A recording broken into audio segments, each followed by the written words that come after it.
అదే RTV app వార్తల్ని క్షణాల్లో చదివే అవకాశం ఉంటుంది. ఒక న్యూస్ పేపర్, ఒక టెలివిజన్ ఛానల్ మీ చేతుల్లో ఎప్పుడూ ఉంటాయి. Hi hello, welcome to RTV bull market. నేను మీ దీప్తి. గత వారం చూసుకున్నట్లయితే మార్కెట్ చాలా నష్టాల్లో నడిచిందని చెప్పుకోవచ్చు. మరి ఈ వారం ఎలా ఉండబోతుందో, అలానే గోల్డ్ అండ్ సిల్వర్ ప్రైజెస్ ఎలా ఉంటాయో మనం మా బిజినెస్ ప్రతినిధి వర్మ గారితో మాట్లాడి తెలుసుకుందాం. హలో వర్మ గారు. అండి. Good morning. Good morning. ఎలా ఉన్నారు? అవునండి. వరుణ్ గారు, మనం చూసుకున్నట్లయితే ఈరోజు బ్లడ్ డే అని చెప్పుకోవచ్చు. ఎందుకంటే గత వారం మార్కెట్ చాలా ఘోరంగా పడిపోయింది. సో అసలు ఈ వారం ఎలా ఉండబోతుంది అంటారు? దానికి చాలా కారణాలు ఉన్నాయి అంటున్నారు. లైక్ వార్ ఇన్ఫ్లుయెన్స్ కావచ్చు, అట్లానే ఇంటర్నేషనల్ మార్కెట్స్ పడిపోవటం కూడా కావచ్చు. సో అసలు ఈ వారం ఎలా ఉండొచ్చు అంటారు? లాస్ట్ వీక్ మీరు అన్నట్లుగానే ఒడిదుడుకులతో నడిచిన లాస్ట్కి వచ్చేటప్పుడు ఫ్రైడే మాత్రం చాలా ఎక్కువగానే పడిపోయిందండి. మనం ఒకసారి లాస్ట్ వీక్ చూసుకున్నట్లయితే కనుక మార్కెట్ ఒక రేంజ్లో వెళ్తుంది అని అనుకున్న టైంలో పడిపోవడం స్టార్ట్ అయింది. అది శుక్రవారం సాయంత్రం వచ్చేటప్పటికి వీకెండ్లోనే కంప్లీట్గా కింద పడిపోయిందండి. అయితే ఈ వారం కూడా ఎలా ఉంటుంది అన్న దాని విషయంలో రకరకాలుగా చెప్తున్నారు.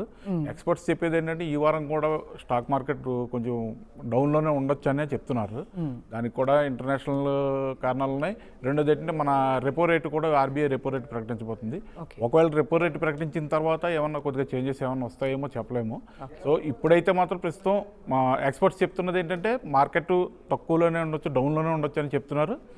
సరే, దాని గురించి మనం మాట్లాడుకునే ముందు శుక్రవారం ఏం జరిగింది అసలు మార్కెట్లో, శుక్రవారం ఎంత వరకు వచ్చినాయి అన్నది ఒకసారి పాయింట్స్ చెక్ చేద్దామండి. శుక్రవారం వచ్చి సెన్సెక్స్ 885 పాయింట్లు పడిపోయిందండి. పడిపోయి 80,981 దగ్గర క్లోజ్ అయింది. అదేవిధంగా నిఫ్టీ కూడా 293 పాయింట్లు పడిపోయింది. 24,717 పాయింట్ల వద్ద స్టాండ్ అయిందండి. ఇక చూసుకుంటే కనుక సెన్సెక్స్ 30లో 30 స్టాక్స్లో 25 క్షీణించాయి, 5 మాత్రమే ప్రాఫిట్స్లోకి వెళ్ళినాయండి. అదేవిధంగా నిఫ్టీ 50 స్టాక్స్లో 42 లాస్లోకి వెళ్ళినాయి, కేవలం 8 మాత్రమే ప్రాఫిట్స్లోకి వెళ్ళినాయి. మొత్తంగా చూసుకుంటే కనుక మనకి ఆ రోజు శుక్రవారం సాయంత్రం అయ్యేటప్పటికి ఆ ఇన్వెస్టర్స్ అందరూ కూడా చాలా లాస్ అయిపోవడం జరిగింది.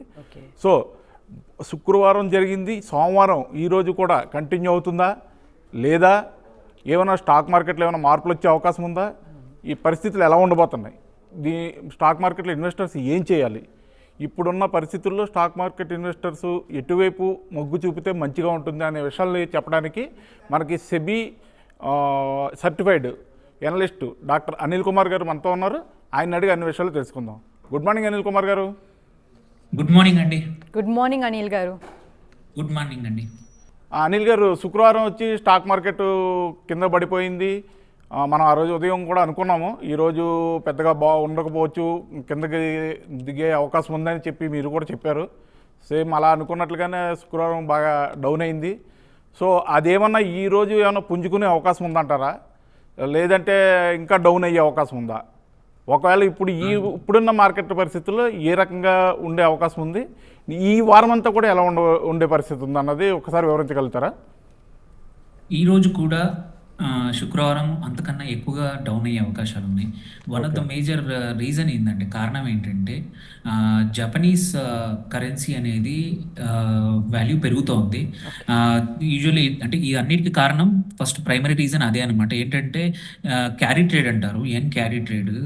సో బేసికలీ ఏంటంటే జపాన్ మార్కెట్లో ఇంట్రెస్ట్ రేట్స్ తక్కువ ఉన్నాయి కాబట్టి అక్కడ నుంచి డబ్బులు అప్పు తీసుకొచ్చుకొని వేరే మార్కెట్లో ఇంట్రెస్ట్ రేట్ ఎక్కువ ఉన్న చోట ఆ మనీని ఇన్వెస్ట్ చేయడము లేకపోతే అప్పు ఇవ్వడము క్యారీ ట్రేడ్ అంటారు అనమాట. సో ఇది ఎంతవరకు నడిచిందంటే వాల్యూ బాగానే ఉన్నంత వరకు. ఇప్పుడు వాల్యూ పెరగడం వల్ల, జపనీస్ వాల్యూ పెరగడం వల్ల సో ఇదంతా పెద్ద ప్రాబ్లమ్స్ క్రియేట్ అవుతున్నాయి. సో అందుకే ఎవరైతే ఇవి చేశారో, క్యారీ ట్రేడ్ చేసిన వాళ్ళందరూ వాళ్ళ ఎగ్జిస్టింగ్ పొజిషన్ సెల్ ఆఫ్ చేసి జపనీస్ కొంటున్నారు కాబట్టి డిమాండ్ పెరగడం వల్ల జపనీస్ రేట్ పెరుగుతూ ఉంది. అండ్ సైమల్టేనియస్లీ ఇంకొకటి ఏం జరిగిందంటే ఇంటర్నేషనల్ మార్కెట్స్లో యుఎస్ జాబ్ డేటా కొంచెం నెగిటివ్గా ఉంది.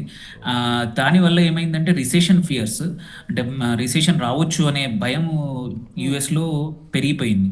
దానివల్ల ఏంటంటే ఏవైతే స్టాక్స్ ఓవర్ ఎక్స్పెన్సివ్ ఉన్నాయో వాటివన్నిటికి కూడా సెల్ ఆఫ్ మొదలైందనమాట. సో ఇప్పుడు మనకు హౌ డస్ ఇట్ ఎఫెక్ట్ మన ఇండియన్ మార్కెట్స్కి ఎలా అని, జనరల్గా ఏంటంటే వేరే మార్కెట్స్లో లిక్విడిటీ అనేది తక్కువ ఉంది. వెరాజ్ ఇండియా మార్కెట్లో థ్యాంక్ఫుల్లీ ఏంటంటే మనము డొమెస్టిక్ ఎక్స్పోర్ట్స్ ఉన్నా కానీ డొమెస్టిక్ మార్కెట్ మీద ఎక్కువగా డిపెండ్ అవుతాం కాబట్టి సో లిక్విడిటీ ఇప్పటికైతే థ్యాంక్ఫుల్లీ బాగానే ఉంది. సో ఉంటే కూడా ఈ షాక్ కానీ ఏదైనా సరే కొంచెం ఉంటుంది పక్క. ఇవాళ already gift Nifty 1.5% already down ఉంది. బట్ మన డొమెస్టిక్ ఇన్వెస్టర్స్ యొక్క కాన్ఫిడెన్స్ జనరల్గా హై ఉంది వెన్ కంపేర్ టు ఏమంటారు అమెరికా కానీ. ఇప్పుడు జపాన్ ఇవాళ 6-7% పడిపోయింది, ఫ్రైడే పడిపోయింది, లాట్ ఆఫ్ అదర్ మార్కెట్స్ అన్ని కూడా పడిపోయినాయి. బట్ హోప్ఫుల్లీ మనది అంతగా ఉండకపోవచ్చు. రీజన్ ఏంటంటే మన confidence, investors confidence are very high. So ఇది జనరల్గా అంటే జరుగుతున్న ట్రెండ్ అనమాట. We will see this week will be కొంచెం నెగిటివ్గా ఉండొచ్చు. ఈ ఆగస్ట్ అన్లైక్ లాస్ట్ 4 ఇయర్స్లో ఎక్కువ మటుకు ఆగస్ట్ ఎప్పుడు పాజిటివ్గా ఉండింది. ఈ ఆగస్ట్ మోస్ట్ ప్రాబబ్లీ కొంచెం కష్టకాలమే ఉండేట్టుంది ఈ మొత్తం ఇంకా మిగిలిన రెస్ట్ ఆఫ్ ద నెల మొత్తం. మార్కెట్ ఇటువంటి పరిస్థితులు ఉన్నప్పుడు అంటే ఇంటర్నేషనల్గా పరిస్థితులు బాగోలేదు, మన దగ్గర కూడా ఎలా ఉంటుంది అన్నది ఖచ్చితంగా అంచనా వేయలేని పరిస్థితులు ఉన్నాయి. ఈ పరిస్థితుల్లో ఇన్వెస్టర్స్ ఏ రకంగా వెళ్తే బాగుంటుంది అంటారు? అంటే జనరల్గా రెగ్యులర్ పెద్ద ట్రేడింగ్ చేసే వాళ్ళకి వాళ్ళు కొంచెం అటు ఇటుగా సర్దుకుని వెళ్తారు, కానీ చిన్న ఇన్వెస్టర్లు వచ్చేటప్పటికి వాళ్ళకి అవగాహన ఉండదు, ఎలా చేయాలి ఏం చేయాలనే గందరగోళంలో ఉంటారు. ఇలాంటి గందరగోళం నుండి బయటపడడానికి లేదంటే వాళ్ళు ఏం చేస్తే బాగుంటుంది అని మీరు ఏమైనా సలహా చెప్పగలుగుతారా? ఫస్ట్ థింగ్ అండి, ఇది మంచి బయింగ్ ఆపర్చునిటీ. ఇప్పుడు చాలా రోజుల నుంచి మనం కరెక్షన్ కోసం వెయిట్ చేస్తూ ఉన్నాం.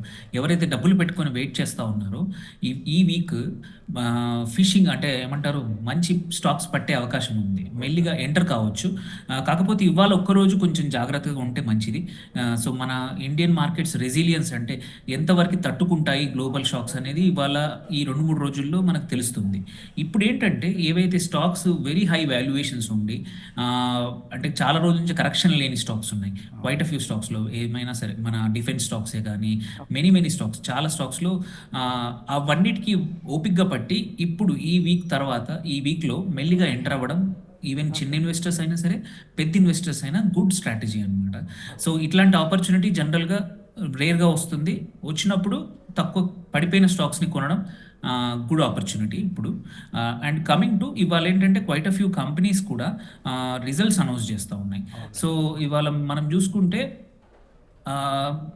మెనీ కంపెనీస్ యాక్చువల్లీ ఎస్బీఐ చేసింది, భారతీ ఎయిర్టెల్ ఒకటి, ఓఎన్జీసీ ఒకటి, మ్యారికో, మళ్ళీ Honeywell automation, Deepak nitrate, Motherson సుమి. సో ఇట్లా 7-8 కంపెనీస్ ఇవాళ రిజల్ట్స్ అనౌన్స్ చేయబోతున్నాయి.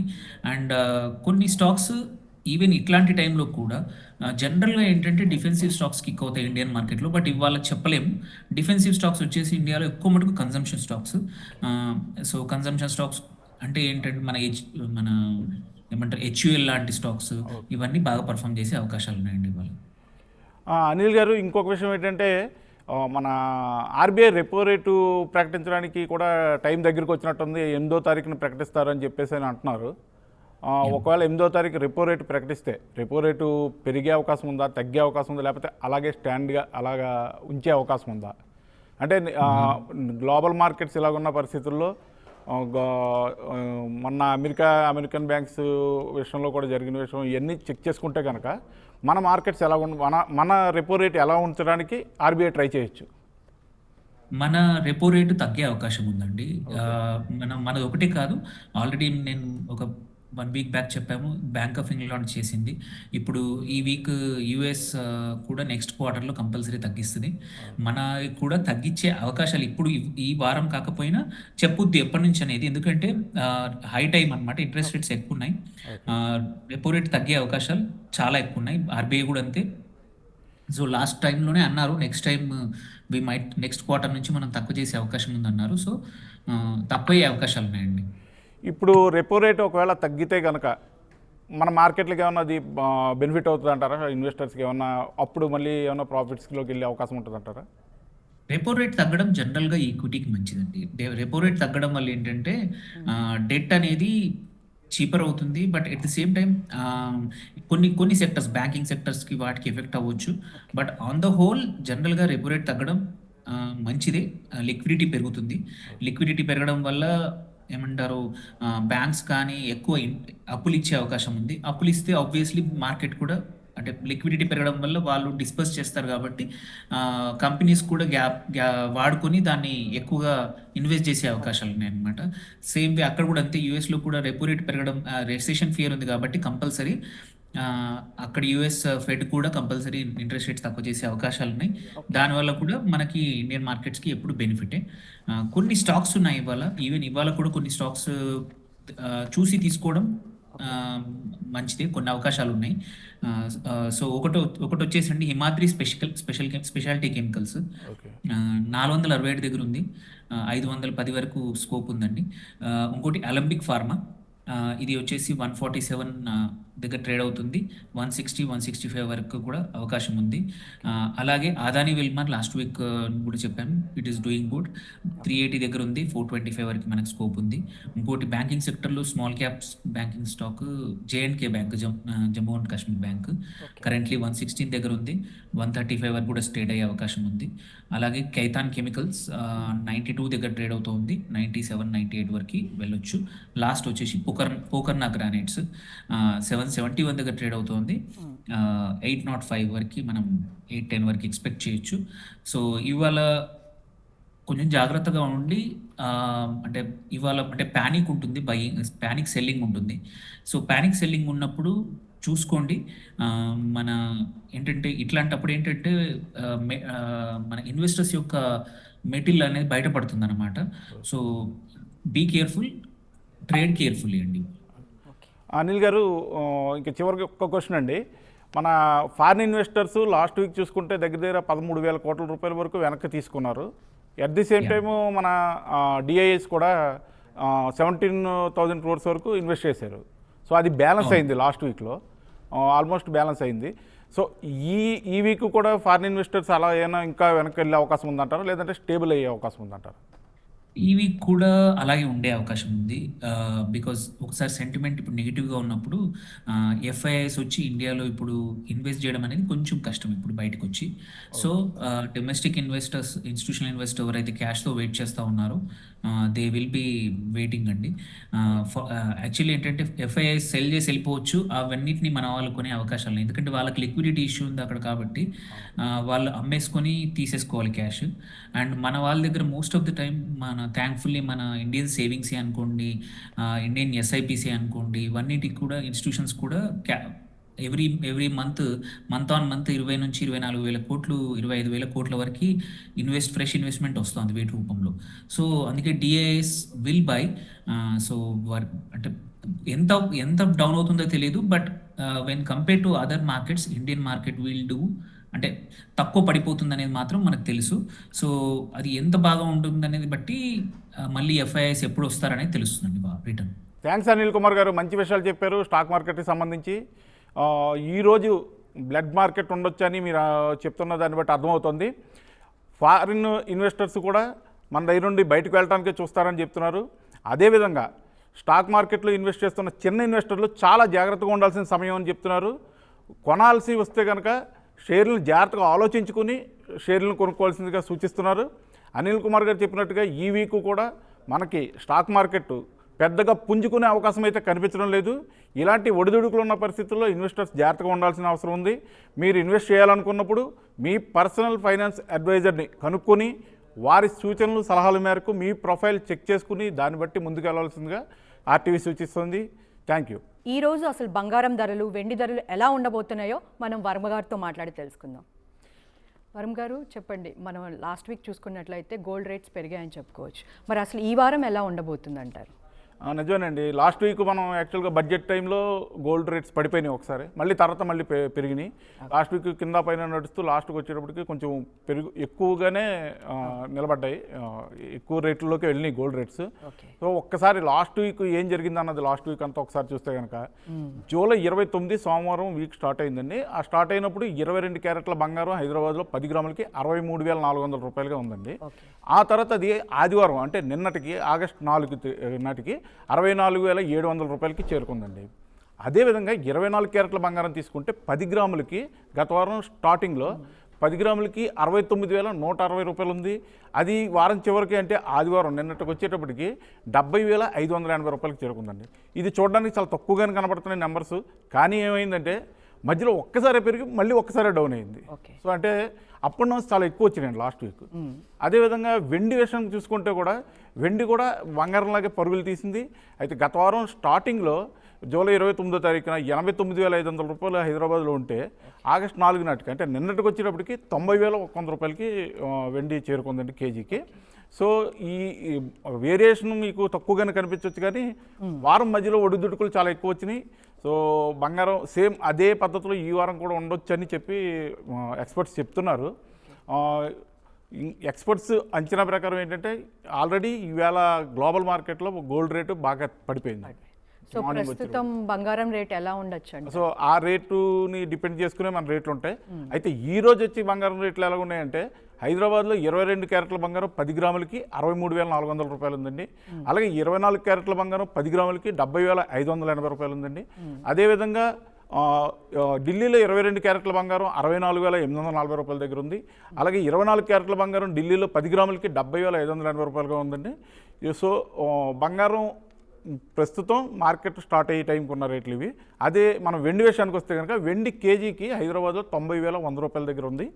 ఒక ఢిల్లీలో చూసుకుంటే కనుక 85,500 రూపాయల దగ్గర ఉందండి. సో ఈరోజు మార్కెట్ ప్రారంభం అయ్యే టైంకి ఉన్న రేట్స్ ఇవి. ఈ రేట్లు కొంచెం పెరగచ్చు తగ్గొచ్చు.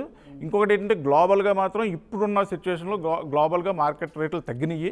ఆ తగ్గడం వల్ల ఏంటంటే ఇది ఎఫెక్ట్ మన మీద పడే అవకాశం కూడా చాలా ఎక్కువ ఉందండి. అలాగే లోకల్గా కూడా చాలా పరిస్థితులు ఉంటాయి. ఈ పరిస్థితులన్నీ చూసుకుని మీరు బంగారం కొనాలి అనుకుంటే కనుక జాగ్రత్తగా 2-3 షాపుల్లో ఎంక్వైరీ చేసుకుని కరెక్ట్ రేట్ ఎక్కడ ఉందో తెలుసుకుని కొనుక్కోవాల్సిందిగా ఆర్టీవీ సూచిస్తుంది. ఓకే వర్మ గారు, ఎలాగూ ఎప్పుడు ఈ బంగారం విషయంలో గందరగోళం ఉంటూనే ఉంటుంది కదా? అవునండి, అవును. ఇంకా అది గందరగోళం ఉంటుంటుంది. కొనడం అమ్మడం జరుగుతున్నా కూడా ఇది బంగారం విషయంలో ఒక విచిత్రమైన పరిస్థితి ఏంటంటే ఇన్వెస్ట్ చేసేవాళ్ళు బంగారం మీద ఇన్వెస్ట్ చేసేవాళ్ళకి ఎలా ఉంటుంది అంటే బంగారం రేటు పెరుగుతుంటే చాలా ఆనందంగా ఉంటుంది. బంగారం కొనుక్కుని మామూలుగా ఇంట్లో ఏదో శుభకార్యం కోసం బంగారం కొనుక్కుందాం అనుకునే వాళ్ళకి రేటు పెరిగితే చాలా బాధగా ఉంటుంది. ఈ బంగారం విషయంలో ఉండే పెద్ద కన్ఫ్యూజన్ అనమాట. బంగారం రేటు పెరిగిందని సంతోషించే వర్గం ఉంటుంది, బంగారం రేటు పెరిగిందని బాధపడే వర్గం కూడా ఉంటుంది. సో ఈ గందరగోళంలో ఏంటంటే ఎవరు వాళ్ళ అవసరాలకు అనుగుణంగా బంగారం కొనుక్కోవడం అమ్ముకోవడం చేయాలి.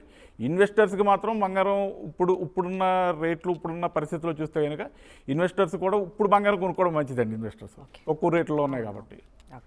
థ్యాంక్ యూ వర్మ గారు, thanks for your analysis. Okay, thank you. So చూసారు కదా, ఇది ఇవాల్టి మన అనాలిసిస్. తిరిగి మళ్ళీ రేపు కలుద్దాం. అంతవరకు కీప్ వాచింగ్ RTV. మరిన్ని వీడియోస్ కోసం ఛానల్ ని సబ్స్క్రైబ్ చేయండి. లేటెస్ట్ అప్డేట్స్ కోసం వాట్సాప్ ఛానల్ ని ఫాలో చేయండి. అండ్ లింక్ డిస్క్రిప్షన్ లో ఉంది.